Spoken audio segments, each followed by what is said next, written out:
Kami, bangsa Indonesia, dengan ini menyatakan kemerdekaan Indonesia. Hal-hal yang mengenai pemindahan kekuasaan dan lain-lain diselenggarakan dengan cara saksama dan dalam tempo yang sesingkat-singkatnya. Jakarta, 17 Agustus 1945, atas nama bangsa Indonesia, Soekarno, Hatta.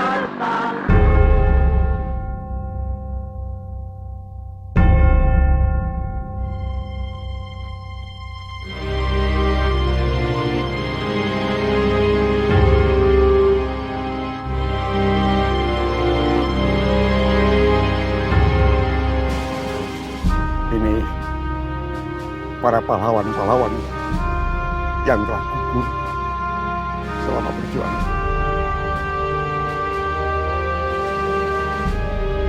Di antara mereka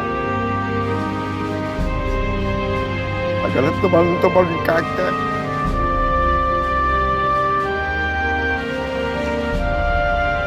Selamat jalan kawan. Selamat jalan.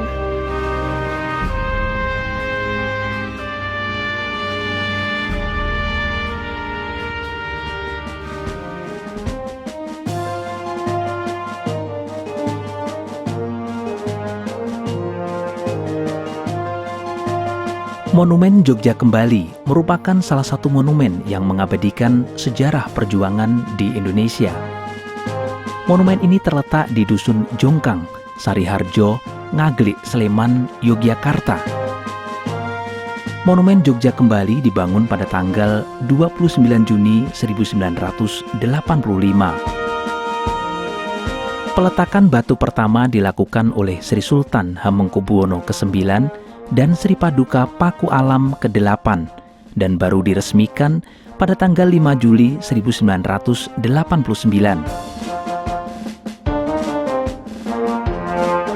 Arsitektur Monumen Jogja Kembali menggambarkan sebuah gunung kecil dengan segala implikasi simboliknya yang mengambil dari kekayaan tradisi lokal berupa candi atau mandira. Dalam konsep ini dapat ditangkap sebuah gambaran gunung kecil ditempatkan di lereng gunung yang sebenarnya yaitu Merapi. Dengan konsep ini, monumen terletak di satu garis imajiner yang menghubungkan Merapi, Tugu Palputih, Keraton Ngayogyakarta, Panggung Krapyak, dan Laut Selatan. Penamaan Jogja Kembali memiliki makna yang besar bagi Indonesia. Berfungsinya kembali pemerintah Republik Indonesia, tentara Belanda ditarik dari ibu kota Indonesia Yogyakarta pada tanggal 29 Juni 1949. Dan kembalinya Presiden Soekarno, Wakil Presiden Muhammad Hatta, serta Menteri dari Pembuangan dan kembali ke Yogyakarta.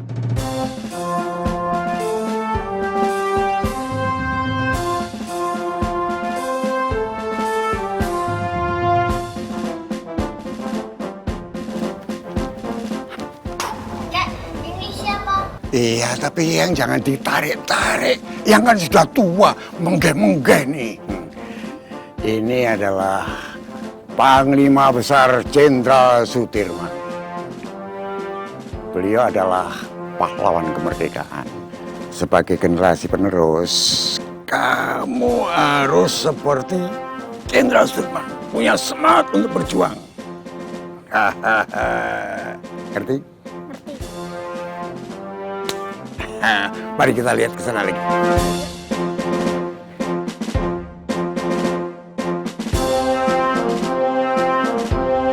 Bagian pertama dari koleksi Museum Jogja Kembali berupa benda-benda yang berasal dari sekitar masa kemerdekaan Indonesia sampai masa agresi militer Belanda dengan kurun waktu 1945 hingga 1949 terdapat di lantai 1. Nih, zaman dulu kakekmu itu berjuang pakai kalung runcing kan? Itu dari Kiai Haji Syuuki. Jadi belum ada senjata yang ini, kita sudah memakai itu aja berani. Ngerti? Jadi perjuangan itu tidak harus memakai senjata yang lengkap.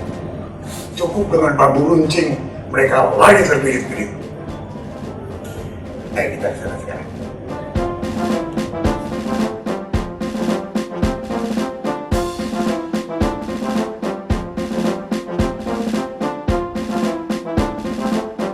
Koleksi yang paling menarik bagian ini terkait dengan Jenderal Sudirman, seorang jenderal besar yang memimpin perang gerilya dalam keadaan sakit dan harus menghadapi medan yang sangat berat.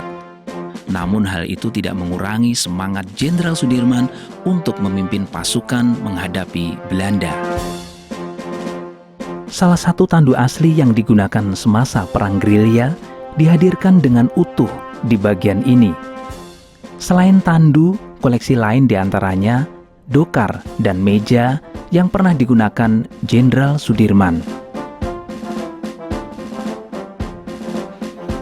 Kita melihat tandu di mana Bapak Panglima Besar Jenderal Sudirman selalu ditandu di dalam perjuangannya. Ini tandu yang selalu menemani Bapak Panglima Jenderal Sudirman. Beliau bergerilya dari keliling desa ke desa, ya kan? Dengan semangatnya dia berjuang, meskipun biasa diparu-paru, tapi dengan semangat yang tinggi. Dia berjuang untuk kemerdekaan Republik Indonesia. Ada yang ditanyakan? Kalau gitu, saya.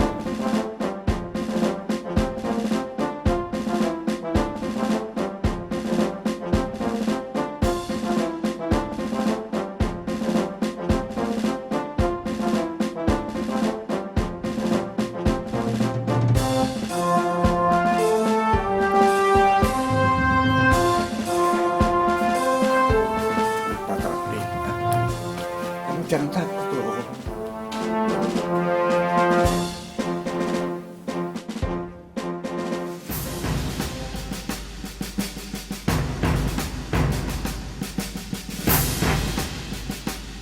Lantai 2 Museum Jogja Kembali, bagian relief pagar langkan menguratkan narasi-narasi penting sejarah Indonesia dalam bentuk relief. Narasi dalam relief ini dimulai dari kemerdekaan Indonesia, pertempuran Kota Baru tahun 1945, serangan udara sekutu 27 November 1945, Yogyakarta menjadi ibu kota Republik Indonesia tahun 1946, ada pula perjanjian Linggarjati tahun 1947, serta penandatanganan perjanjian Renville tahun 1948. Tak luput ada serangan umum 1 Maret 1949. Panglima Besar Jenderal Sudirman kembali ke Yogyakarta pada tanggal 10 Juli 1949. Seluruh relief berjumlah 40 dan narasi ceritanya dapat dinikmati dengan untuk ketika pengunjung berjalan searah jarum jam. Ini tuh. Di sini dulu tempat penarikan tentara Belanda. Tanggalnya 29 Juni tahun 1949. Di sini nih, ada si Sultan dan Belanda. Yang, lo, boy, kamu mana? Iya, Gimana yang kan kesel banget nih. Ini istirahat. Ayo lagi.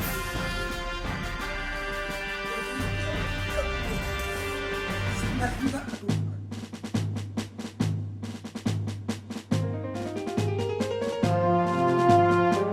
Pada bagian dalam lantai 2, kita seperti diajak masuk ke lorong waktu di mana peristiwa-peristiwa penting sejarah Indonesia disajikan dalam diorama dalam ukuran life size.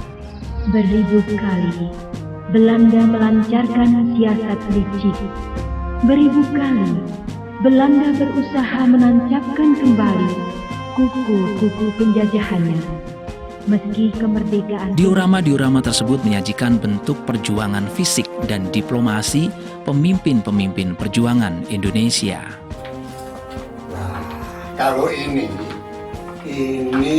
diorama menggambarkan ketika Panglima Besar Jenderal Sudirman melapor kepada Presiden Republik Indonesia tentang perang Indonesia. Sebagai generasi muda, kalian harus mencontoh Bapak Panglima Besar Sudirman dengan semangatnya mereka melawan penjajah Belanda. Ini yang harus diingat oleh generasi muda. Ayo kita teruskan bicara ya. dan sesuai dengan perintah siasat nomor 1 dalam menghadapi agresi Belanda kedua, Tentara Nasional Indonesia melakukan perlawanan semesta dengan mengikut sertakan rakyat. Nah, kalau ini diorama menggambarkan ketika serangan umum 1 Maret itu di Panguragan di sebelah utara, alun-alun utara. Nah, kalau rumah kakek sebelah sana itu dekat alun-alun itu barat lagi. Tapi sekarang sudah pindah. Nah, sekarang kita lihat di sana lagi yuk.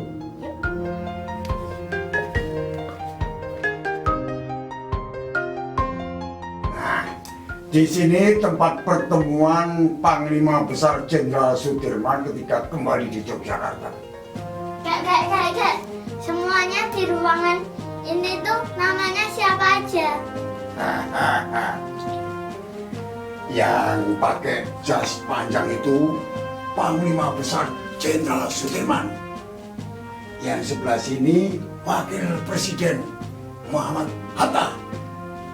Yang di sebelah sana adalah Bapak Revolusi Bung Karno. Yang itu TB Simatupang. Dan yang sebelah terakhir adalah Bapak Soeharto. Nanti Sudah jelas. tenang, Tenang. simpan di memori. Ya.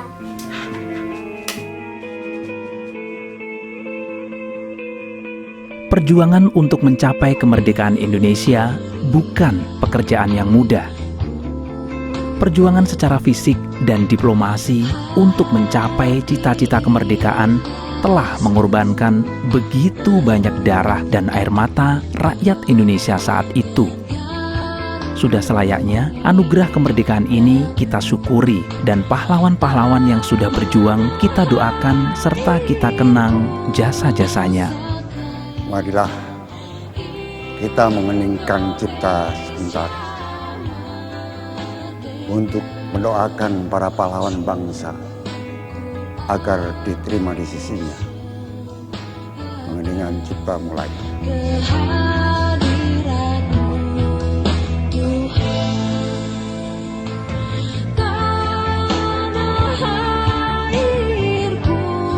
Ruang Garbagraha adalah punya dari semua kerja keras dan usaha untuk mencapai kemerdekaan, yaitu berserah kepada Tuhan.